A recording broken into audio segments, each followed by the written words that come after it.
Hi everyone, welcome to Atrium.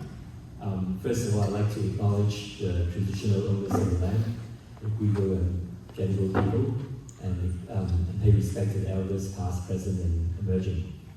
So today is a very important day. We're having Peter Poulet here, having a conversation with Joe Eisenberg.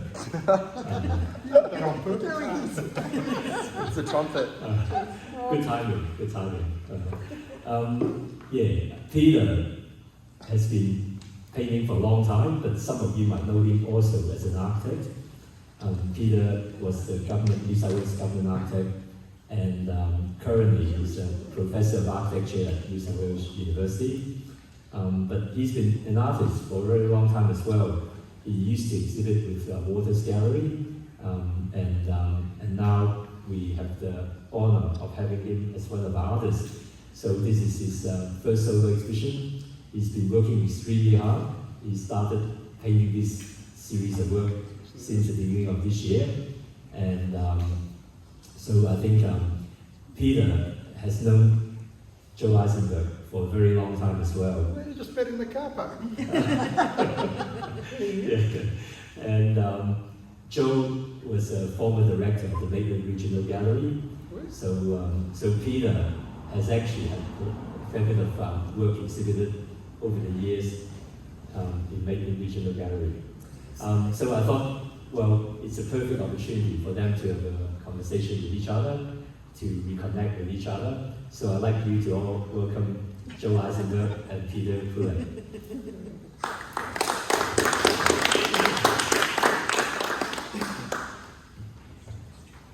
This is like the old days. Is this live? How come yours is like that? Hello? Oh, it's on. Are you on? Hang on, you've got to, sorry, I have to turn on the switch, sorry. Oh! Here's the speaker. Hello? Hello? Hello? Hello? Hello? This is magic.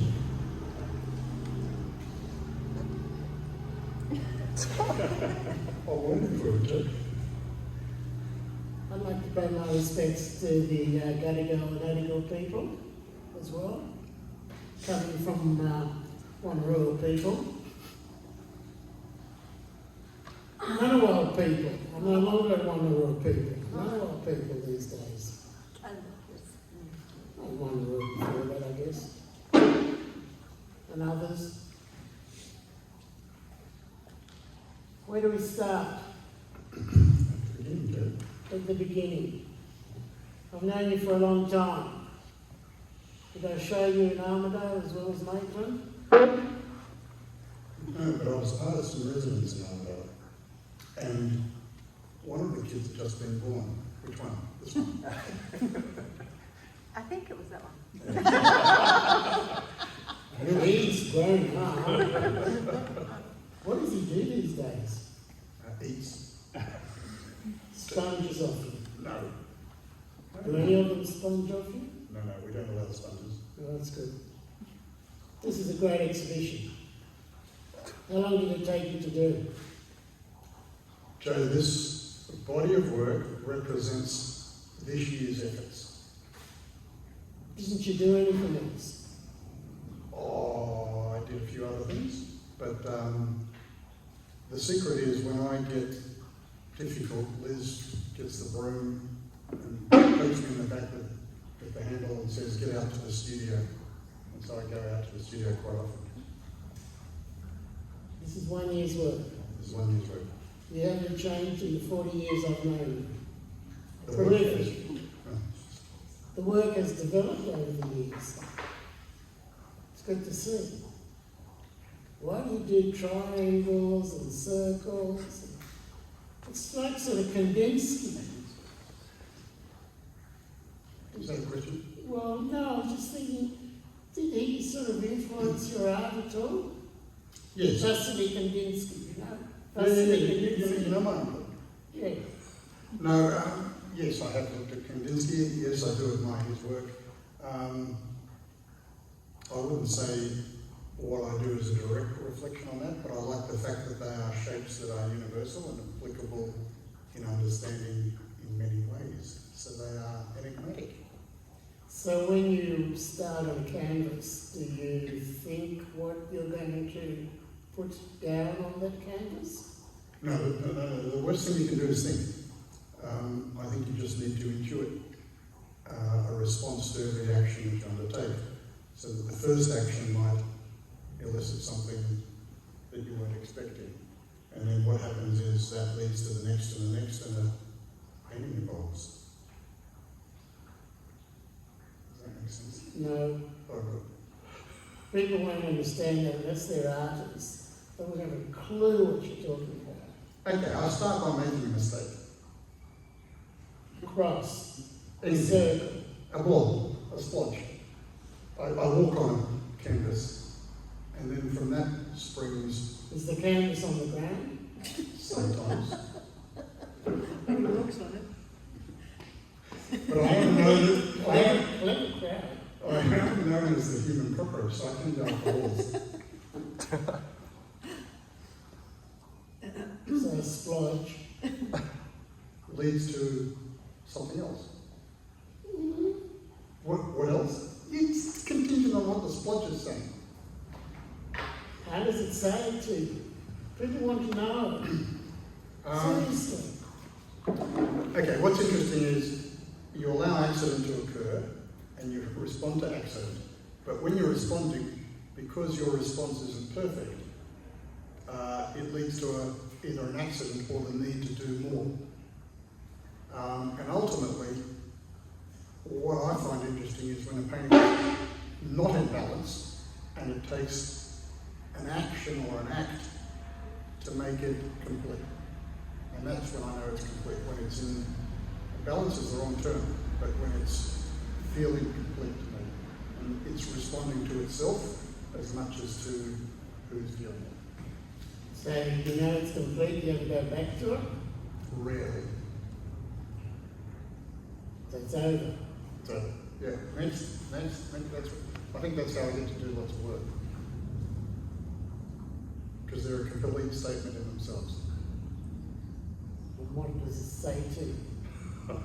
We're looking at the canvas and we're looking at it over there. Which one? The green one? Green Okay. What does that say to me? one. Yeah. I love the fact that it's got air and space. Big film, don't make me laugh. And yet it has a foreground, so I like the spatial play, which is, I guess, some reference to an interest in architecture and spatial dynamics. But equally, it's about relationships and how things come together close, and how they can have a tension that's pulling them apart at the same time. And it can then involve the need for, balance again is the wrong word, but a need for completion. And so the last thing I did on that painting were the white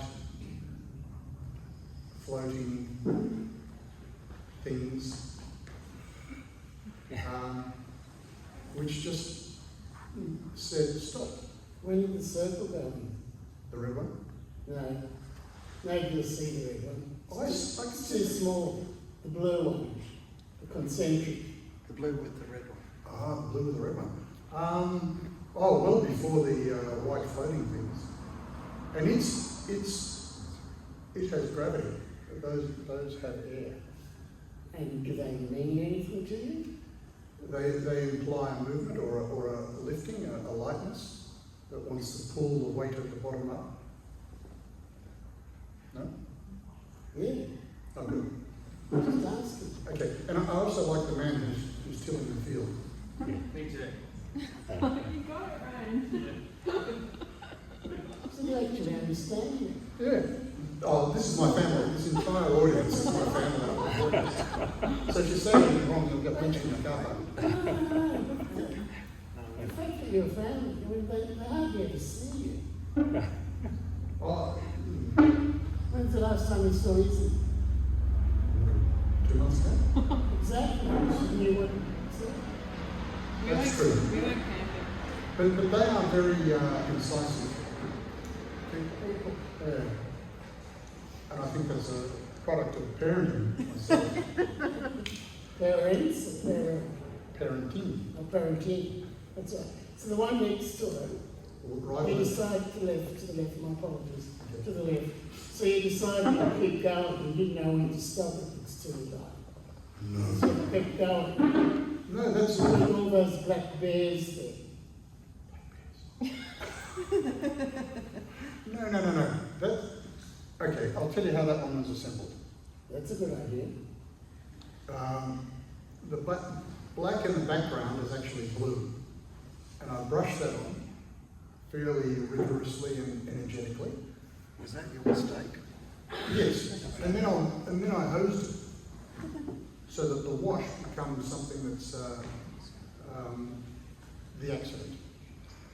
And then I decided that it needed objects or an object, and to be contrary, I made that black and in the foreground. And then it wasn't necessarily as active as it should be, so I then framed it with the white elements and the purple. And the orange gave it a house to live in. Gave it what? A house to live in, a space to live in. So you're just an architect, Just. a major architect. No, there are architectural elements where things need to be contained or released. Yeah, you're right. I can't help but be influenced by that, Joe. I'm sorry. You don't have to apologise, I was just making sure that you were an architect. I would ask a question. So it's painting this size. How far back do you stand from your work to get a sense of what's happening? About from me to you at the most. Okay. 'Cause I love the fact that in your space you can really stick back from them. So I was wondering what it's like when you paint. Although the studio is a bit crowded because it's got a lot of shit in it. So, no. Inspiration. So, yeah, I do trip over things and there are milk crates and desks and there's paper on the floor. Sorry, Joe. Yeah, it's all right, relax. I just throw you in. It's not right, it's all right. You're allowed to ask. The one on your left, The little one? no, the big one, Yes. the yellow one, the one that's got a red sticker on it. Yes. The ears rocks, why are they floating forward? It's the way they're painted, Joe. Why did you have them floating forward? Because it does what those white things do on that one. It gives you a dimension or a depth Yeah, and a space. why is that important? Because we all inhabit space. So you need to, when I'm talking about places and landscapes, which these are, they have. I'm just checking if you're telling me the truth. I've never told you the truth.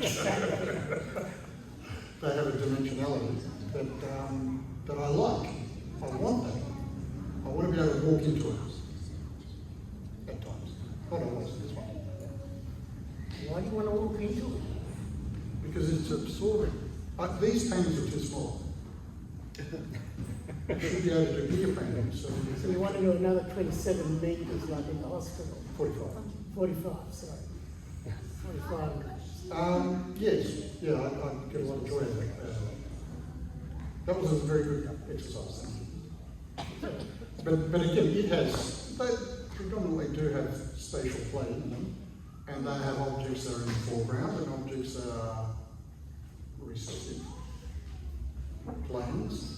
And then there's a tension, a gravity between them that is exciting. Al, you should know what he's talking about. Is he telling me the truth? Hang on, you don't. I'm just part of the audience. No. You go through similar things yourself. Is he telling me the truth? You should be able to tell the audience. It's part of his theory, and yes, it's genuine. Is it part of your theory? It's similar. It's something about chaos. Mars big. All the cosmos. Yeah. And it's as much the cosmos that's in your head as it is the cosmos that's up there. guessing you'll get to that joke.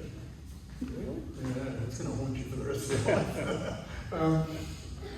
No, but what's interesting about Al's work, which I love, is the liberty, the freedom, the energy of the gesture. And I've got little bits of that here and there that does pop out, like the one that we just spoke about. That's what I asked. But then I subsume it, I push it into a structured or Because once upon a time you were very structured, very, very structured. And in the early days, you were very controlled. Even. well, I think this points to how you evolve as a person. So as you get older, That's an harvest. you get looser. That was rubbish. Ignore that last name. They'll edit it out. It's not true. It's not true. Some people go the other way. Gosh, he said. Hang on a minute. This is an argument, this is a conversation. If your missus It's not a says, character. if your missus says that's rubbish, it's rubbish. Okay, all right. Well, sure enough. You wanted to say something about the one on the left. Did I? We did, like the little one. No? That one was a tortured painting. Tortured paint. Yes, yes, yes. Why was it It's tortured? got a whole painting underneath it. That I went away to Korea. I don't know if I told you. You did? I did. And when I came back, I destroyed it. I did that. Why didn't you just throw the canvas away? I don't waste. I'm a very frugal painter. I've still got brushes from 1975. And they're like rocks. They're sticks. Yes. What did you like about the version that was there?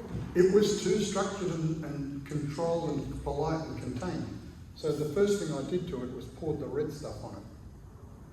And then let it run left and right by manipulating the canvas. And then it was so totemic that I made sure that it was a totem.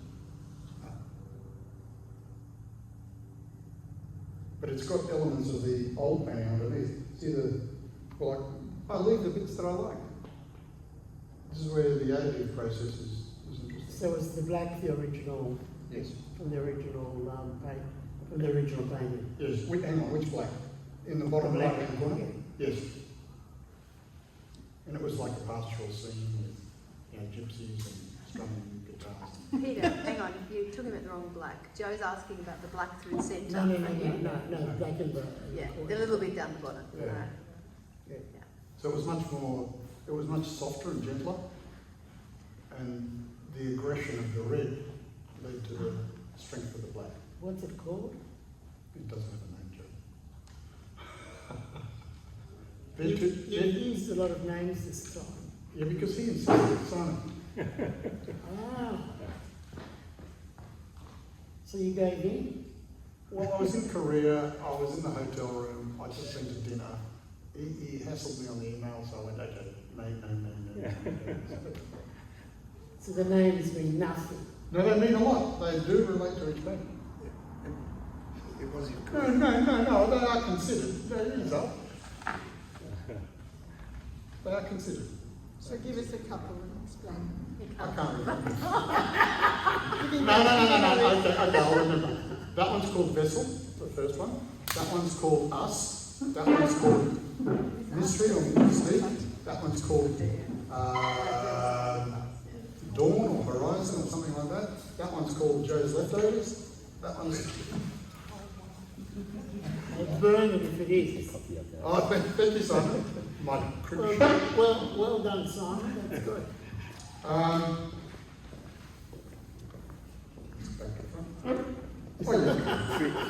Vessels, Us, Intrigue, Dawning, Encroachment.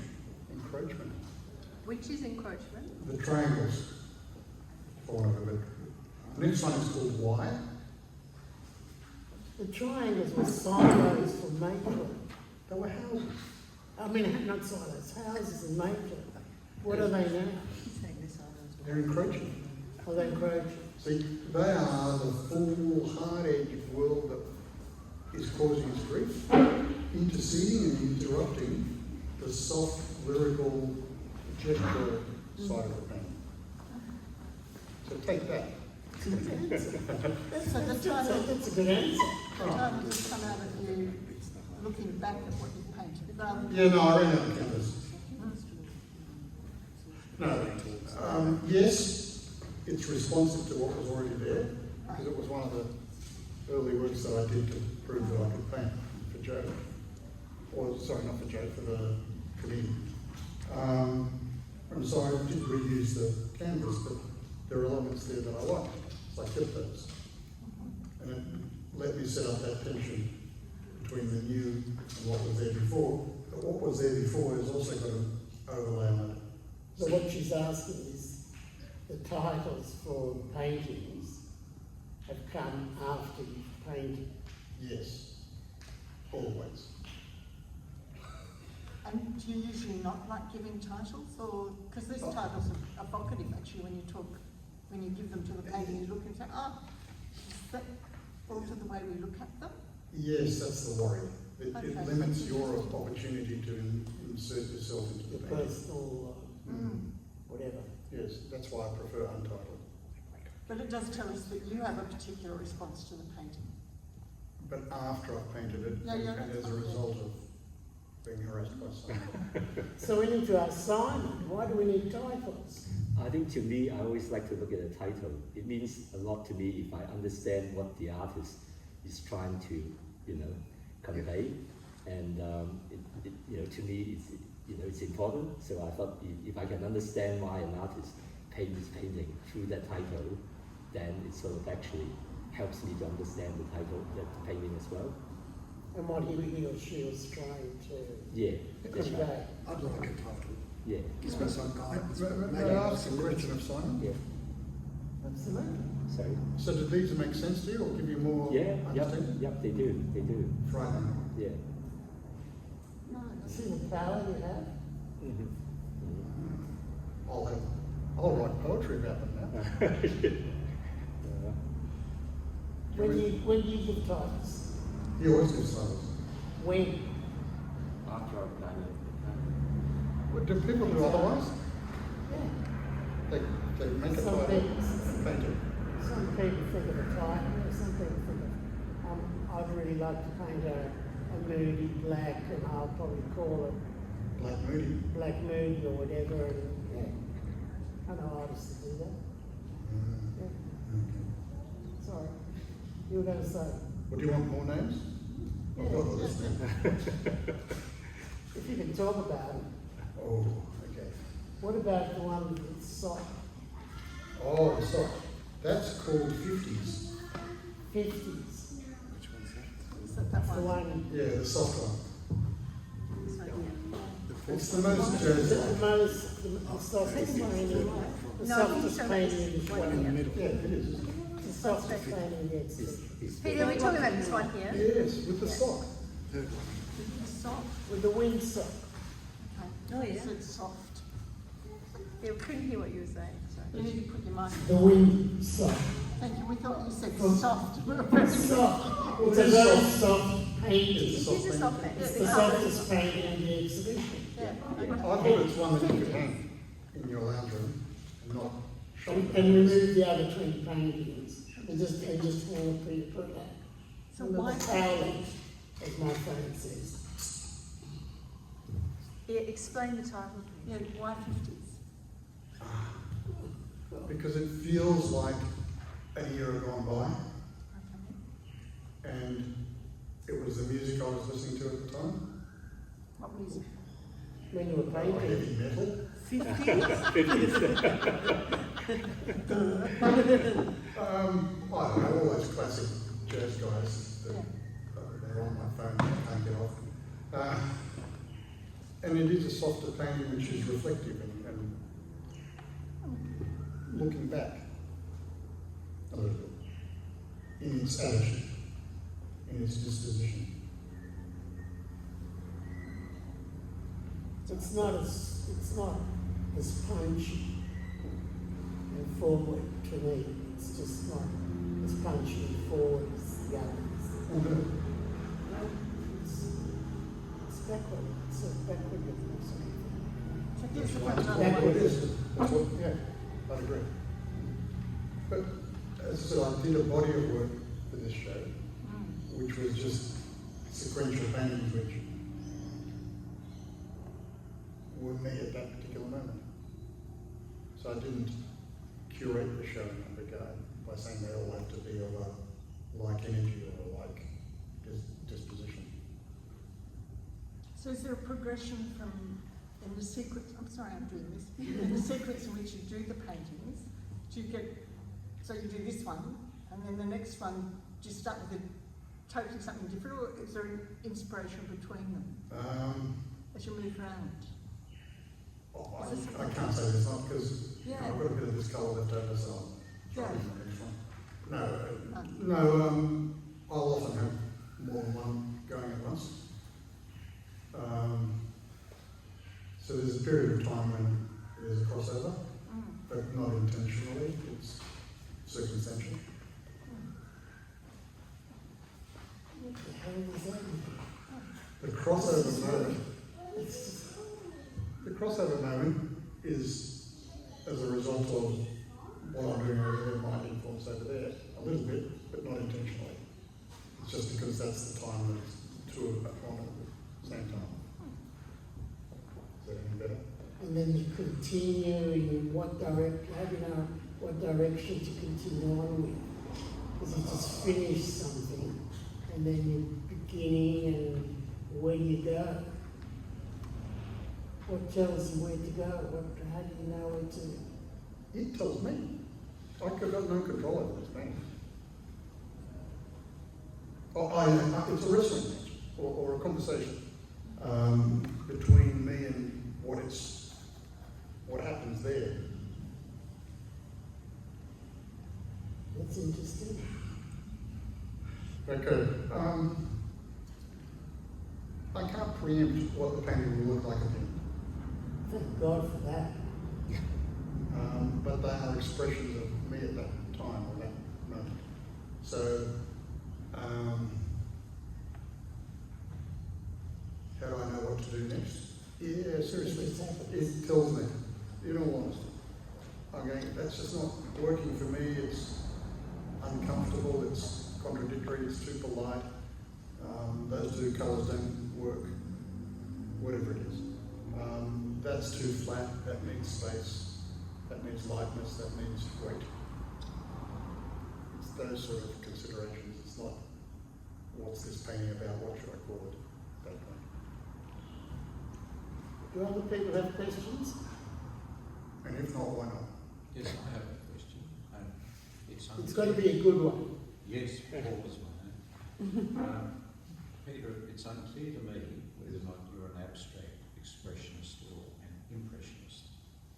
I sometimes wonder if, well, I think when you start to paint, perhaps you have an idea, but it clearly evolves. You're not sure where it's going to end up. Yep. And I'm wondering, is it just a reflection of your imagination in relation to interesting shapes and colours and sizes about things that do not exist? Or subconsciously, are you revealing something in your paintings about the world in which we live and perhaps beyond this earth that we don't immediately comprehend? Is there something of deeper meaning in your paintings that's being revealed about the world in which we live, which is subconscious? Of course there is, and that's for you to find. No, in all seriousness, no. These are about my own landscape in my own head. And the elements I choose, which are quite obvious, are just because they're enigmatic enough or not obvious enough that they suit the purpose of giving weight, gravity, light, whatever, tension. So those elements are used as elements to make the totality work, and that is configured by what I see as right and wrong, I guess, or working and not working. But as I said earlier, I love that tension between something always being, that's a terrible painting, it doesn't work, to being just with a couple of actions, clicking into place. I find that really satisfying. There's a lot of joy in that. Can I add something in there though? Because if what you say is true,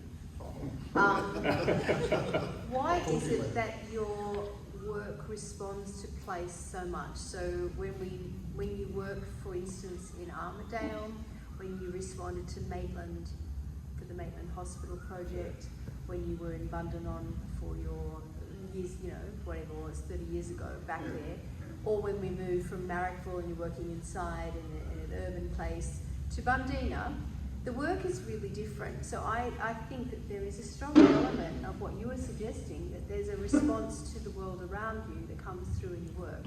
Whether you're aware of it or not, it is happening. That's what I was saying. You may not be Very aware of it. clearly happening.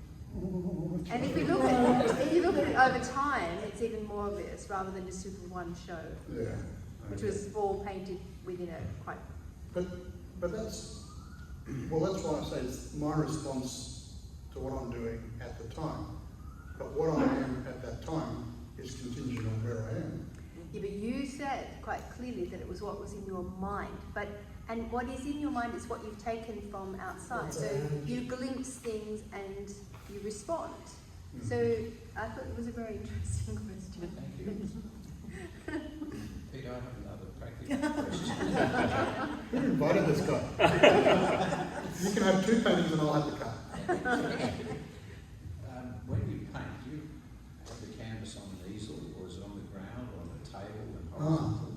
And physically, I mean, I'm not that tall. How your arms are a bit longer than mine. Physically, when you're imagining these shapes, how do you actually physically make the distance with your brush? He jumps. No. Yeah, but you just step I often will work on the floor to start with and then elevate them. Yes. And in my studio I've got a bar Yes. of timber at 2 metres, Yes. which I staple the unstretched canvas to. And so I can reach the top. And the paintings have got more intensity and less intensity occurring anyway. So in some instances you'll see that it was lying flat on the floor and I've left the little drips because I like the little splotches. This one had its bottom curled up, so it's got a bit of a run. Yeah, there are pragmatic things about your physicality. And what's interesting about the work that I did for Joe and Maitland was it was so bloody big, I couldn't get that totality. Oh, and there was scaffold all across the front. Couldn't step back. Yeah. So I was up and down like a monkey on the scaffold, and still it didn't work because it had scaffold all in front of it. And so I relied on previous mechanisms or methods, but in an overall structure that was predetermined by what wanted me to commission. But evolved on the walls because I couldn't see it all. So it looks different to what I was imagining. I think richer and deeper for it. He also, as he mentioned before, will work outside. So literally throwing paint buckets and stuff and maybe hosing it down on the grass. He does lots of things to kind of create an accident, as he calls it, I think. Well, and I love the freedom of things that happen just because they happened. And then to contain it or own it or control it is the next other future moves. Do you think you have arrived? Is this now your... No. Yes. Good God, no. The There's a idea million more miles to walk yet. And there was a reference to Kandinsky earlier in your presentation, wasn't there? And my impression of Kandinsky is that he started out as a very traditional painter of his era. In fact, some of his works almost look like Monet or Deleuze and so on. And then he emerged the triangles and the circles and so on, and he was very disciplined. When you look at his later works, they were, to me, far more interesting, actually. But he didn't stop till he died. He kept going and going and Yes, going. but Didn't- when we look at the works of some of the artists who I may describe as more commercial these days, there's a signature. You can see that there's been an evolution of their work and they have arrived, and there's now a signature. So when you look at one of their pieces, you know whose work that is. Because they become old and they can't do their brains. I'm serious. Yes. Their brains and their eyes and their hands Yes. get too old and they can't do much more. And so they in fact almost go, in the last 5-10 years, almost go backwards. Don't even get to that top pinnacle and stay at the pinnacle. They almost go backwards for the last 5-10 years. And he's a long way away from that yet. You've got to look forward to it, right? No, well, I'm not a commercial artist. I don't sell particularly well. I might surprise you here. I probably shouldn't use the word commercial, but Yeah, there are some people artists say- where their works sell for vast amounts of money. And there's a theme now, you look at the work and it's always... And they're tracked by it. They're tracked by it. Yes. I know So you're you're still growing up. I'm not going to be tracked. I'd rather not sell. Simon doesn't want to hear that. Yeah, that's fine. It's okay. You're in a fortunate But I position. was going to say, the joy I get out of it is in the doing and in that intellectual game of making a painting, not in, well, no, the sales of it. The rest of us wanting to sell, however. Okay, the sales are good because they pay for the stretching. But other than that, I'd rather do good paintings than do a formula. Sorry to interject one more time, but I think that despite the fact that the work evolves and changes, it's still distinctively Peter Poulet's work. So if you look at his work from 30 years ago, you can see, you would know it was his. Yes. And we see it in the newspaper where, often it's used to sell houses. And you see it, and they mightn't have bothered to tell, but you can tell straight away which one it is. Even if we don't remember the show or the exact painting, you know it's his work. Yeah, well, So It's quite different. distinctive. It's different, but it's Peter Poulet. Yeah, so there is a signature, but not a repetition, if that kind of makes sense. Yeah, it makes sense what you're saying. But I don't pursue that continuity by any means. I think I'm limited that I'm not being explosive enough and innovative enough. I hope you take this as a compliment. There is some of your work that is very Kandinsky-like, and it's what I would describe as minimalist. Yes, there are some paintings you've done where there's not so much on the canvas, delicate works, which in some ways are a little geometric. Very different to this. Is that true? Or is that just me? Particularly the paperwork in the early days. Yeah. There was a moment in time when Joe wouldn't collect paintings and he collected paperwork. That's what you told me. That's all you're getting. Sorry, Peter. A lot of the past works, 10, 15 years ago, were a much simpler background. Similar geometric shapes were different, but a lot simpler background. I think your backgrounds are a long way, especially with the drip, like washed out effects. Yeah, and sometimes the golden colour paint and stuff. Thank you, Brian. This is my eldest son. It's learning from how to drink. And yet his first exhibition in Watty's Gallery in 1986 was all drip work. It was all Drip work. Remember you had all those big long rice paper things? And it was done at the tin sheds at Sabini. And we sold the last one, they all were very popular. And you threw the paint down the driveway at them. Yeah.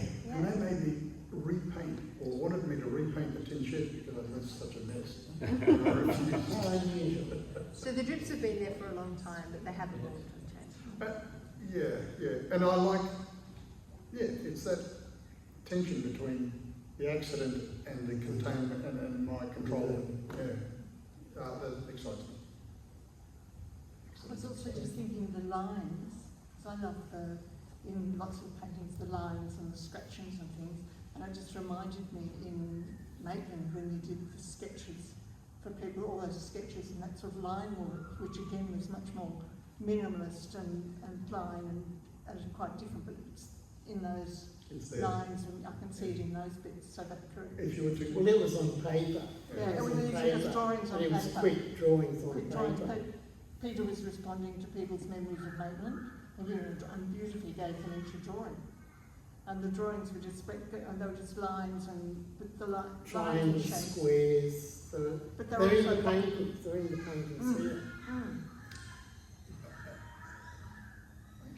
Those circles. oh yeah. No, but also all the scratchy bits that I The like. sketchy bits. I was going to say, Janice, if you climb a ladder and look closely at the paintings at They'll Maitland, be there too, yeah.